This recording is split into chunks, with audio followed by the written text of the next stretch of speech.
क्या हो अगर आपकी सपनों की दुनिया एक झटके में बिखर जाए? क्या हो अगर जिस इंसान पर आप अपनी जान से ज्यादा भरोसा करते हैं, वही आपकी पीठ में छुरा घोंप रहा हो? आज की कहानी प्रिया की है, एक ऐसी महिला जिसने सोचा था कि उसे अपनी जिंदगी का हर सुख मिल गया है, लेकिन एक दोपहर ने सब कुछ बदल दिया। ये कहानी सिर्फ एक धोखे की नहीं, बल्कि एक ऐसे गहरे राज की है जो कई जिंदगियों को हमेशा के लिए बदलने वाला था। मेरे साथ इस सफर पर बने रहिए, क्योंकि इसका अंत आपके होश उड़ ढा देगा। प्रिया की जिंदगी किसी परियों की कहानी जैसी थी। उसके पति रोहन कपूर मुंबई की एक बड़ी मल्टीनेशनल कंपनी में सीनियर इंजीनियर थे। वो न सिर्फ कामयाब थे, बल्कि बेहद प्यार करने वाले पति और पिता भी थे। उनकी एक बेटी थी, अनन्या, और दो जुधमा बेटे, आरव और विहान। प्रिया खुद एक छोटी सी फर्म में अकाउंटेंट का काम करती थी। उसका अतीत मुश्किलों भरा था। उसने अकेले अपनी बेटी अनन्या को पाला था, जब उसके पिता समीर ने उसे गर्भवती हालत में छोड़ दिया था। लेकिन रोहन के आने के बाद उसकी जिंदगी पूरी तरह बदल गई। रोहन के माता पिता विक्रम और मीरा कपूर ने भी प्रिया और अनन्या को पूरे दिल से अपनाया था। प्रिया को लगता था कि उसकी खुशियों को किसी की नजर नहीं लगेगी, पर उसकी सहकर्मी सुनीता अक्सर उसे छेड़ती थी कि रोहन जैसे अमीर और हैंडसम मर्द भरोसे के लायक नहीं होते। प्रिया उसकी बातों को हमेशा हंसी में उड़ा देती थी। उसे अपने रोहन पर पूरा यकीन था, पर शायद उसे यकीन नहीं करना चाहिए था। मुंबई की उमस भरी दोपहर थी। बांद्रा की सड़कों पर गाड़ियों का शोर और लोगों की भीड़ थी। प्रिया अपनी ऑफिस की बिल्डिंग से बाहर निकली। उसे आज काम से जल्दी निकलना पड़ा था, क्योंकि उसका बेटा आरव बीमार था और रोहन ने घर से काम करने का वादा किया था। वो एक ऑटो रिक्शा का इंतजार कर रही थी कि तभी उसकी नजर सड़क के उस पार खड़े एक शख्स पर पड़ी। वो रोहन था। लेकिन ये कैसे हो सकता है? उसे तो घर पर आरव के साथ होना चाहिए था। प्रिया का दिल जोर से धड़का। रोहन ने एक अजीब सी ऑरेंज रंग की टी शर्ट और पुरानी जीन्स पहन रखी थी। उसके बाल बिखरे हुए थे और चेहरे पर हल्की दाढ़ी थी, जबकि रोहन हमेशा क्लीन शेव रहता था। ये सब बहुत अजीब था। प्रिया के मन में एक अजीब सी दहशत फैल गई। प्रिया के दिमाग में उसकी सहकर्मी सुनीता की बातें गूंजने लगीं। कुछ दिन पहले ही सुनीता ने बताया था कि उसने रोहन को एक पॉश कैफे में एक बहुत ही खूबसूरत सुनहरे बालों वाली लडडा एचकी के साथ देखा था। प्रिया तब उस पर खूब हंसी थी। उसने कहा था, सुनीता, तुमने जरूर किसी और को देख लिया होगा। रोहन ऐसा कर ही नहीं सकता। लेकिन आज अपने पति को इस तरह यहां देखकर प्रिया का विश्वास डगमगाने लगा था। क्या सुनीता सही थी? क्या उसका परफेक्ट पति, उसका रोहन, उसे धोखा दे रहा था? प्रिया ने तुरंत फैसला किया। वो आज सच जानकर रहेगी। वो अपने कदमों को काबू में रखती हुई, भीड़ाव में छिपते हुए रोहन के पीछे चलने लगी। उसका दिल किसी अनहोनी की आशंका से बैठा जा रहा था। रोहन तेजी से चल रहा था, जैसे उसे कहीं पहुंचने की बहुत जल्दी हो। प्रिया के लिए उसके साथ कदम मिलाना मुश्किल हो रहा था। वो हमेशा अपनी शानदार सेडान में घूमता था। उसे पैदल चलने की आदत नहीं थी। आज वो ऐसे क्यों चल रहा था? प्रिया ने उसके जूतों पर ध्यान दिया। वो किसी लोकल ब्रांड के घिसे हुए स्नीकर्स थे। रोहन तो हमेशा महंगे ब्रांडेड जूते पहनता था। ये छोटी छोटी बातें प्रिया के शक को और गहरा कर रही थीं। ये आदमी दिखता तो रोहन जैसा ही था। उसकी चाल, उसका कद, सब कुछ वैसा ही था। पर फिर भी कुछ तो था जो अलग था। एक अजीब सी थकान और परेशानी उसके चेहरे पर झलक रही थी, जो प्रिया ने पहले कभी नहीं देखी थी। रोहन एक गली में मुद्दा और एक छोटे लेकिन महंगे दिखने वाले इटालियन कैफे के अंदर चला गया। प्रिया का दिल डूब गया। यही वो जगह थी जिसके बारे में सुनीता बात कर रही थी। सुनीता ने उस सुनहरे बालों वाली लाडेजकी का जिक्र किया था। प्रिया ने कुछ पल इंतजार किया, ताकि वो रोहन से आमने सामने न टकरा जाए। फिर उसने गहरी सांस ली और कांपते हुए हाथों से कैफे का दरवाजा खोला। अंदर का माहौल शांत था।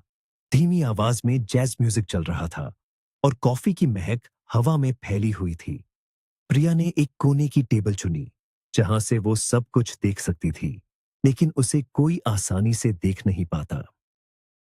और फिर उसने उन्हें देखा। रोहन एक टेबल पर बैठा था और उसके सामने वही लाडकी थी। सुनहरे बाल, स्टाइलिश कपड़े और बेहद खूबसूरत। वो दोनों बहुत गंभीर होकर बातें कर रहे थे। लाडकी कुछ समझा रही थी और रोहन बहुत ध्यान से सुन रहा था। प्रिया की आंखों में आंसू भरने लगे। उसका सबसे बड़ा डर सच हो रहा था। उसका प्यार, उसका भरोसा, सब एक पल में टूटकर बिखर रहा था। वो आदमी जिसके लिए प्रिया ने अपनी पूरी दुनिया बना ली थी, वो किसी और के साथ यहां बैठा था, जबकि उसका अपना बेटा घर पर बीमार था। उसे विश्वास नहीं हो रहा था। ये सब एक बुरा सपना लग रहा था। प्रिया को अपना अतीत याद आ गया। वो दिन जब समीर ने उसे छोड़ डीएच दिया था। समीर, उसकी जिंदगी की पहली मोहब्बत। वो कॉलेज में थी जब उसकी दादी का देहांत हो गया और वो दुनिया में बिल्कुल अकेली रह गई थी। समीर उसकी जिंदगी में एक ताजी हवा के झोंके की तरह आया था। वो उनके अपार्टमेंट कॉम्प्लेक्स में पार्ट टाइम काम करता था। वो मजाकिया, आकर्षक और जिंदा दिल था। प्रिया बहुत जल्दी उसके प्यार में पटीडीडीडीएच गई। वो उसके साथ रहने लगी और उसे लगा कि उसे अपना जीवन साथी मिल गया है। वो दोनों साथ में भविष्य के सपने देखते थे। प्रिया को लगा था कि अब उसकी जिंदगी में कोई दुख नहीं आएगा। लेकिन जब प्रिया को पता चला कि वो मां बनने वाली है, तो समीर का असली चेहरा सामने आ गया। वो इस जिम्मेदारी के लिए तैयार नहीं था। उसने प्रिया पर बच्चा गिराने के लिए दबाव डाला। उसने भविष्य की गरीबी और मुश्किलों के डरावने मंजर दिखाए। उसने कहा, प्रिया, हम अभी बच्चे को नहीं पाल सकते। हमारी जिंदगी बर्बाद हो जाएगी। प्रिया का दिल टूट गया। जिस इंसान को वो इतना प्यार करती थी, वो इतना मतलबी कैसे हो सकता था? प्रिया ने पहले उसकी बात मान ली थी, क्योंकि वो बहुत डरी हुई और अकेली थी। वो बच्चा गिराने के लिए क्लिनिक तक चली गई थी। उस दिन क्लिनिक में प्रिया ने एक अधेड़ उम्र की महिला को अपने पति से बात करते हुए सुना। वो रो रही थी और कह रही थी, मैंने जवानी में एक गलती की थी। आज मैं मां बनने के लिए तरस रही हूं, लेकिन भगवान मुझे सजा दे रहा है। उस महिला की बातें सुनकर प्रिया की आंखें खुल गईं। उसे एहसास हुआ कि वो अपनी जिंदगी की सबसे बड़ी गलती करने जा रही है। वो उसी वक्त क्लिनिक से बाहर भाग आई। उसने फैसला कर लिया कि वो अपने बच्चे को जन्म देगी, चाहे कुछ भी हो जाए। जब उसने ये बात समीर को बताई, तो वो कुछ दिन चुप रहा। और फिर एक दिन वो प्रिया की जिंदगी से हमेशा के लिए गायब हो गया। अपने पीछे वो छोड़ डाच गया एक टूटे हुए दिल वाली प्रिया और एक नन्ही सी जान जो उसकी कोख में पल रही थी। वो साल प्रिया की जिंदगी के सबसे मुश्किल साल थे। उसने अकेले अपनी बेटी अनन्या को जन्म दिया। उसने दिन रात एक करके पढ़ाई पूरी की और फिर एक छोटी सी नौकरी ढूंढी। वो एक हाथ से अपनी बेटी को संभालती थी और दूसरे हाथ से अपनी जिंदगी की गाड़ी को खींचती थी। उसने कभी किसी से मदद नहीं मांगी, कभी हार नहीं मानी। अनन्या ही उसकी दुनिया थी, उसकी हिम्मत थी। जब भी वो अपनी बेटी का मुस्कुराता हुआ चेहरा देखती, तो अपनी सारी तकलीफें भूल जाती थी। उसने खुद से वादा किया था कि वो अनन्या को दुनिया की हर खुशी देगी, और वो इस वादे को पूरा करने के लिए जी जान से मेहनत कर रही थी। फिर उसकी जिंदगी में रोहन आया। एक शाम जब वो अनन्या के साथ पार्क से लौट रही थी, तो रोहन ने उसे रोका। वो उसी इलाके में रहता था और कई दिनों से प्रिया और अनन्या को देख रहा था। उसने बहुत ही शराफत और इज्जत से बात की। उसने बताया कि वो प्रिया की सादगी और जिस तरह वो अपनी बेटी का ख्याल रखती है, उससे बहुत प्रभावित है। प्रिया को पहले तो यकीन नहीं हुआ। रोहन जैसा कामयाब और अमीर लड़का उसमें दिलचस्पी क्यों लेगा, जो एक अकेली मां थी। समाज ने उसे हमेशा एक बच्चे वाली औरत के तौर पर देखा था। लेकिन रोहन अलग था। उसने प्रिया को नहीं, बल्कि उसके अंदर के इंसान को देखा था। रोहन ने न सिर्फ प्रिया को अपनाया, बल्कि अनन्या को भी अपनी बेटी से बढ़कर प्यार दिया। वो अनन्या के लिए एक पिता की वो सारी कमी पूरी कर रहा था जो उसे हमेशा खली थी। रोहन के माता-पिता विक्रम और मीरा कपूर भी बहुत अच्छे इंसान थे। उन्होंने प्रिया के अतीत को लेकर कभी कोई सवाल नहीं किया। उन्होंने उसे अपनी बहू और अनन्या को अपनी पोती के रूप में पूरे दिल से अपना लिया। प्रिया को अपनी किस्मत पर यकीन नहीं हो रहा था। उसे वो सब कुछ मिल गया था, जिसकी उसने कभी कल्पना भी नहीं की थी। एक प्यार करने वाला परिवार, इज्जत और सुरक्षा। उसकी जिंदगी वाकई एक सपना बन गई थी। और आज कैफे में बैठकर प्रिया को लग रहा था कि उसका वो खूबसूरत सपना टूट रहा है। रोहन और वो लड़की अभी भी बातों में मग्न थे। लड़ाकी ने अचानक अपना हाथ बढ़ाया और रोहन के कंधे पर रख दिया, जैसे उसे तसल्ली दे रही हो। रोहन ने उसके हाथ पर अपना हाथ रखा और दोनों एक दूसरे को देखकर हल्का सा मुस्कुराए। प्रिया का दिल किसी ने मुट्ठी में भींच लिया हो, ऐसा महसूस हुआ। ये कोई बिजनेस मीटिंग नहीं थी। उनके बीच का रिश्ता कुछ और ही था। प्रिया से और बर्दाश्त नहीं हुआ। उसकी आंखों से आंसू बहने लगे। वो अपने आप को इतना अकेला और बेबस महसूस कर रही थी। अचानक रोहन अपनी कुर्सी से उठा और कैफे के पिछले हिस्से की तरफ चला गया, जहां रेस्ट रूम का साइन बोर्ड लगा था। प्रिया के लिए ये एक मौका था। वो अब और इंतजार नहीं कर सकती थी। उसे जवाब चाहिए थे। वो अपनी टेबल से उठी और तेजी से उसके पीछे गई। वो उससे यही बात करेगी, सबके सामने। वो उसे भागने का कोई मौका नहीं देगी। उसके दिमाग में हजारों सवाल घूम रहे थे। वो क्या कहेगी? वो कैसे इस धोखे का सामना करेगी? उसका दिल जोर जोर से धड़क रहा था और उसके हाथ ठंडे पड्डी आत रहे थे। प्रिया ने उसे कॉरिडोर में पकड़ डीएच लिया। रोहन! उसकी आवाज गुस्से और दर्द से कांप रही थी।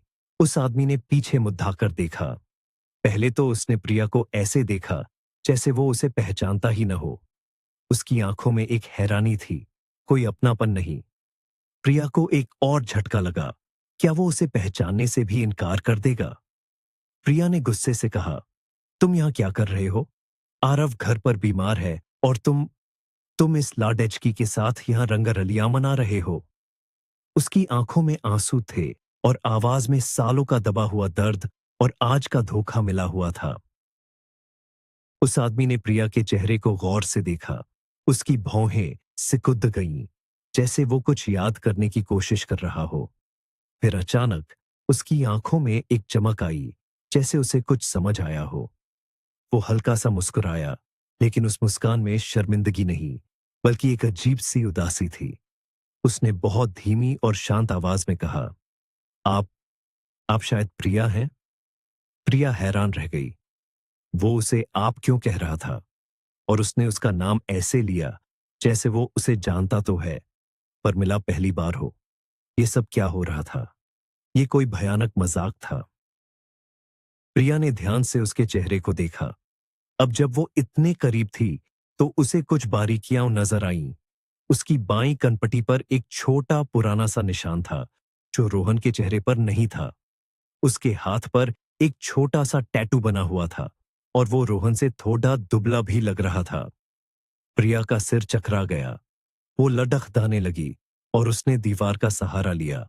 ये ये रोहन नहीं था। लेकिन अगर ये रोहन नहीं था, तो कौन था? और वो हूबहू रोहन जैसा क्यों दिखता था? आप कौन हैं? प्रिया की आवाज में अब गुस्सा नहीं, बल्कि हैरत और डर था। उस आदमी ने आगे बढ़कर प्रिया को सहारा दिया। उसकी छुअन, उसका अंदाज, सब कुछ रोहन जैसा था। फिर भी वो रोहन नहीं था। मेरा नाम राहुल है, उसने धीरे से कहा। मुझे लगता है कि हमें बैठकर बात करनी चाहिए। शायद अच्छा ही हुआ कि आप आज यहां आ गईं। मैं और रिया, वो जो मेरे साथ बैठी हैं, वो एक प्राइवेट डिटेक्टिव हैं। हम पिछले 1 महीने से आपको और आपके परिवार को ढूंढ रहे थे। मैं हिम्मत नहीं जुटा पा रहा था कि आपसे कैसे बात करूं। प्रिया को कुछ समझ नहीं आ रहा था। प्राइवेट डिटेक्टिव ढूंढ रहे थे? उसका दिमाग सुन्न हो गया था। राहुल प्रिया को वापस टेबल पर ले गया। वो सुनहरे बालों वाली लाडची, जिसका नाम रिया था, प्रिया को देखकर मुस्कुराई। प्रिया जी, आपसे मिलकर अच्छा लगा। प्लीज बैठिए। मुझे पता है ये सब आपके लिए बहुत चौंकाने वाला है, लेकिन जो हम आपको बताने जा रहे हैं, वो आपकी और रोहन की जिंदगी हमेशा के लिए बदल देगा। प्रिया चुपचाप कुर्सी पर बैठ गई। उसका दिल अभी भी तेजी से धड़धक रहा था, लेकिन अब वजह गुस्सा नहीं, बल्कि एक अनजानी सी कहानी को सुनने की बेचैनी थी। उसे लग रहा था जैसे वो किसी फिल्म का हिस्सा बन गई है। प्रिया ने बात शुरू की। प्रिया जी, आज से लगभग 30 साल पहले दिल्ली के एक बहुत ही गरीब इलाके में एक परिवार रहता था। पति पत्नी और उनके 4 छोटे बच्चे। वो लोग एक टूटे फूटे एक कमरे के घर में रहते थे। उनके पास पैसे नहीं थे, कोई सहारा नहीं था। पति मजदूरी करता था और जो भी कमाता था उसका ज्यादातर हिस्सा शराब में उड़ा देता था। घर में हमेशा खाने के लाले पढ़े रहते थे। प्रिया चुपचाप सुन रही थी, ये समझने की कोशिश कर रही थी कि इस कहानी का उससे और रोहन से क्या लेना देना है। प्रिया ने आगे बताया, वो औरत 5वीं बार मां बनने वाली थी, लेकिन इस बार उसके पेट में एक नहीं बल्कि 2 बच्चे थे, शुद्ध धुआं। ये बात जानकर उसका पति और भी परेशान हो गया। वो पहले ही 4 बच्चों को नहीं पाल पा रहा था, अब 2 और की जिम्मेदारी वो कैसे उठाता। वो पूरी तरह से टूट चुका था और उसे कोई रास्ता नजर नहीं आ रहा था। राहुल की आंखें नम हो गईं। वो अपनी ही कहानी सुन रहा था, एक ऐसी कहानी जिसका पहला अध्याय उसे पता ही नहीं था। प्रिया ने उसकी तरफ देखा और उसे उस अजनबी में अपने पति की झलक दिखाई दी। उसी दौरान उस आदमी को एक बड़े बिजनेसमैन विक्रम कपूर के घर पर माली का काम मिला। विक्रम कपूर और उनकी पत्नी मीरा के पास सब कुछ था, दौलत, शोहरत, इज्जत, लेकिन उनकी कोई औलाद नहीं थी। वो सालों से बच्चे के लिए तरस रहे थे, लेकिन हर कोशिश नाकाम हो रही थी।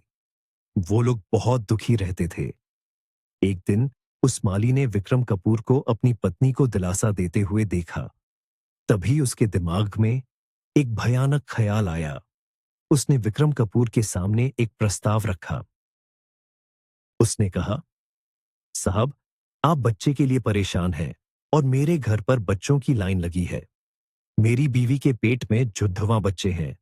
हम उन्हें पाल नहीं पाएंगे। अगर आप चाहें तो हम उनमें से एक बच्चा आपको दे सकते हैं।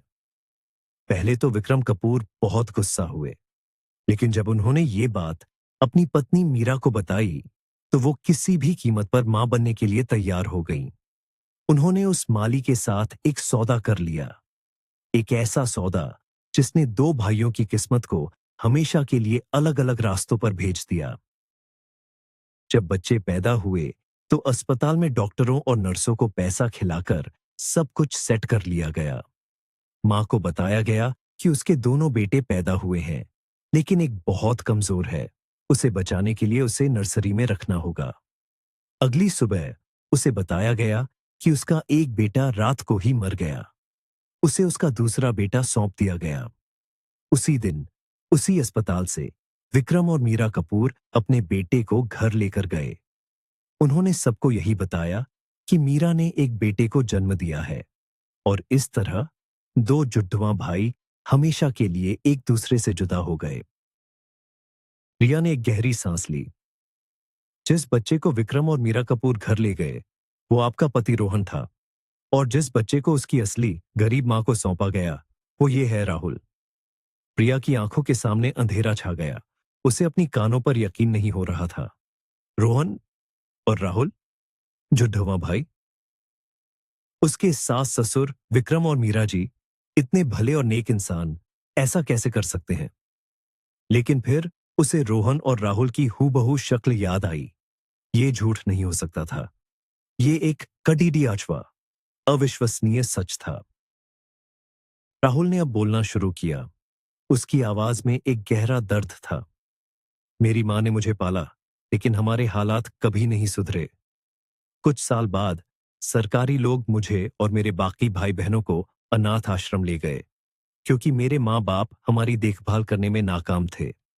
मेरा बचपन अनाथ आश्रम में ही गुजरा। मैंने वहीं पर हाई की, पद्धा हुआ। मैं आज एक सॉफ्टवेयर इंजीनियर हूं, दिल्ली में रहता हूं। मेरी अपनी पत्नी और 2 बच्चे हैं। मेरी जिंदगी ठीक चल रही थी, लेकिन मुझे हमेशा लगता था कि मेरी जिंदगी में कुछ अधूरा है। कोई है जो मुझसे पीछा दच गया है। कुछ महीने पहले मेरी असली माँ बहुत बीमार पड़ी, डीडीएच गई। वो अपनी जिंदगी की आखिरी सांसें गिन रही थी। तब उसने मरने से पहले मुझे ये राज बताया। उसने मुझे मेरे जुद्धाफा भाई के बारे में बताया, जिसे एक अमीर परिवार को बेच दिया गया था। उस परिवार का नाम था कपूर। ये सुनकर मैं हैरान रह गया। माँ के गुजरने के बाद मैंने अपने भाई को ढूंढने की कसम खाई। मैंने रिया की मदद ली और महीनों की मेहनत के बाद हम विक्रम कपूर तक पहुंचे, जो सालों पहले दिल्ली छोड़कर मुंबई आ बसे थे। और फिर हमें रोहन मिला। प्रिया अवाक बैठी थी। उसके दिमाग में भावनाओं का एक तूफान चल रहा था। एक तरफ उसे रोहन के लिए बेहद खुशी हो रही थी, जिसे उसका बिछड़ा हुआ भाई मिल गया था। रोहन ने बचपन में हमेशा एक भाई की कमी महसूस की थी, और दूसरी तरफ उसे अपने सास ससुर पर गुस्सा और तरस आ रहा था। उन्होंने ये राज इतने सालों तक कैसे छुपा कर रखा? ये बोझ लेकर वो कैसे जी रहे होंगे? और सबसे ज्यादा उसे इस बात की राहत थी कि उसका रोहन बेवफा नहीं है। वो जिस डर से घंटों से जल रही थी, वो बस एक गलत फहमी थी। राहुल ने कहा, हम पिछले 1 महीने से यही मुंबई में हैं। हम दूर से रोहन को देख रहे थे, उसके परिवार को, उसकी जिंदगी को। हम सही मौके का इंतजार कर रहे थे। हम उसे और उसके माता पिता को यूं अचानक सदमा नहीं देना चाहते थे। मैं बस हिम्मत नहीं जुटा पा रहा था कि इस सच का सामना कैसे करूं। लेकिन आज शायद भगवान ने ही हमें आपसे मिलवा दिया। उसकी आंखों में एक उम्मीद थी, एक अपने भाई से मिलने की उम्मीद। प्रिया ने उसकी आंखों में वही मासूमियत देखी जो अक्सर उसे रोहन की आंखों में दिखती थी। प्रिया ने एक लंबा गहरा सांस लिया। उसका सारा शक, सारा गुस्सा, सारी जलन अब खत्म हो चुकी थी। उसकी जगह अब एक अजीब सी शांति और एक बड़ी जिम्मेदारी ने ले ली थी। उसे अब अपने परिवार को इस सबसे बद्धे सच के लिए तैयार करना था। उसने राहुल की तरफ देखा और मुस्कुराई। एक असली, दिल से निकली हुई मुस्कान। आप चिंता मत कीजिए राहुल जी, मैं सब संभाल लूंगी। रोहन को जब अपने भाई के बारे में पता चलेगा, तो वो दुनिया का सबसे खुश इंसान होगा। प्रिया ने अपना फोन निकाला। आप लोग आज रात हमारे घर खाने पर आइए। मैं रोहन को और पापा मम्मी को धीरे धीरे सब कुछ बता दूंगी। इतने सालों का इंतजार अब खत्म होना चाहिए। उसकी आवाज में अब एक आत्मविश्वास था। वो जानती थी कि आने वाला समय आसान नहीं होगा। कई सवाल उठेंगे, कई पुराने जख्म हरे होंगे। लेकिन वो ये भी जानती थी कि अंत में सब कुछ ठीक हो जाएगा, क्योंकि दो भाई जिन्हें किस्मत ने जुदा कर दिया था, आज फिर से एक होने जा रहे थे। और इस कहानी में वो एक अहम किरदार निभाने वाली थी। उस रात कपूर परिवार के घर पर जो हुआ, वो किसी चमत्कार से कम नहीं था। आंसू थे, सवाल थे, माफी थी, और सालों बाद अपने बिछड़े हुए भाई से मिलने की बेइंतहा खुशी थी। विक्रम और मीरा कपूर ने अपने किए की माफी मांगी, और दोनों बेटों ने उन्हें गले लगा लिया। प्रिया ने दूर खड़ी दीदी होकर अपने परिवार को पूरा होते हुए देखा। उसका दिल आज सुकून और खुशी से भरा था। एक शक ने उसे सच के ऐसे मोद्दा पर लाकर खड़ा कर दिया था, जिसकी उसने कभी कल्पना भी नहीं की थी। उसकी जिंदगी अब पहले से भी ज्यादा खूबसूरत और पूरी हो गई थी। इस कहानी को देखने के लिए आपका बहुत बहुत शुक्रिया। अगर आपको ये कहानी पसंद आई, तो प्लीज इस वीडियो को लाइक करें, हमारे चैनल को सब्सक्राइब करें, और कमेंट्स में हमें बताएं कि अगर आप प्रिया की जगह होते, तो इस सिचुएशन को कैसे संभालते। हम आपके जवाब का इंतजार करेंगे।